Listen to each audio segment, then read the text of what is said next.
پس خدا کے برگزیدوں کی طرح. خدا کے برگزیدہ کون ہوتے ہیں؟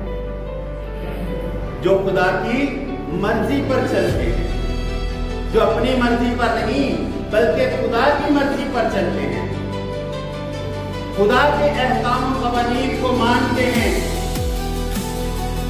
خدا کے کلام کو دیکھتے ہیں کہ خدا ہمیں کیا فرماتا ہے، ہمیں کس طرح چلنے کی ضرورت ہے. اپنی منمانی نہیں کرتے، دنیا کی فکروں میں نہیں رہتے، بلکہ اپنے خدا کی فکر میں رہتے ہیں. خدا کے کلام کی تلاوت کریں گے. میرے ساتھ نکالیں خدا کے کلام میں سے کلسیوں، پولس رسول کا خط کلسیوں کی کلیسیا کے نام، اس کا 3 باب ہے اور اس کی 12 آیت سے لے کر 17 آیت تک کی تلاوت کریں گے.